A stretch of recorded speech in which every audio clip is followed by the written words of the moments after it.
every parent wants their kids to also feel welcome and to have access to opportunities to enrich their education and prepare for their future. And I keep coming back to D38's vision of elevating the futures of every student every day.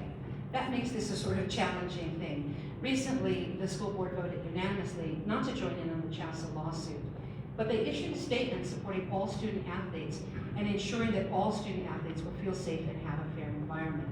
The district has tools already to address this on a case-by-case basis. They already can make decisions on eligibility based on strength. They already are sensitive to providing appropriate spaces as needed. There's a lot that's up in the air legally on this, and I think we're waiting for things to settle down before we settle on a specific policy. Of course, the district will follow the legal regulations. One of the things that I think concerns me when we talk about this topic is unintended consequences. You know, in initial discussion several years ago at another school, parents were talking about this, and some of the moms said, but wait, my girl is on the boys' football team. You know, my son plays hockey and had girls on his team. I ran on the boys' cross-country team. These are opportunities I wouldn't have had available to me if we are going to strictly segregate without giving some deep thought to that. You know, right now we have CHASA rules, we have the Colorado Anti-Discrimination Act, we have federal executive orders and funding risks, and we have a couple of Supreme Courts going. So, you know, letting that settle out before we decide what the policy recommendations are, I think is pretty pragmatic.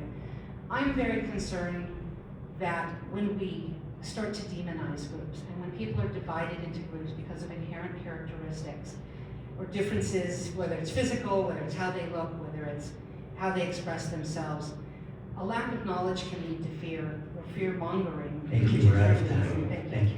I do not believe that the opposite sex belongs in belongs in my bathroom.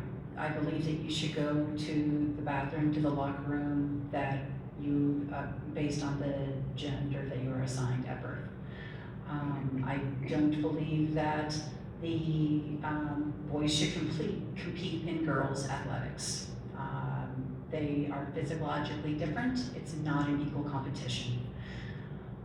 As far as the restrooms in a day-to-day use, I don't believe that they should be in. I don't believe they should be in there. As far as educating, it's a topic that we can't not talk about. It's in the world.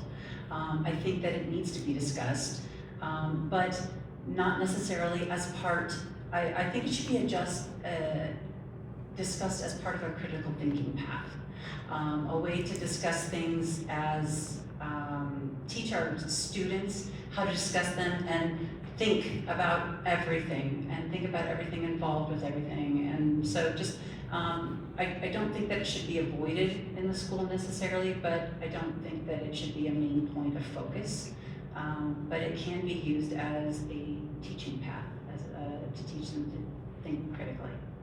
Every time I hear about this, I always think about my son, who is not, he does not have a gender issue, but I just Googled real fast while we were talking about this.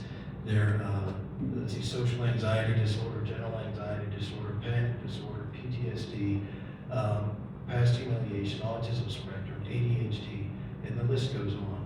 So it's like, do we ignore those people? My son had that issue. Do we ignore him because he doesn't have that one specific issue? Is that the only one that we care about? What about all the others? And you take that and you step back, and I talked to people this week, and I said, you know, why don't we just do the Home Depot rule? You ever been to Home Depot? Oh yeah, that's like my second home. They have a bathroom for men, a bathroom for women, and then they have a separate bathroom for, you know, changing babies or whatever. And I'll be honest with you, that's the one I use.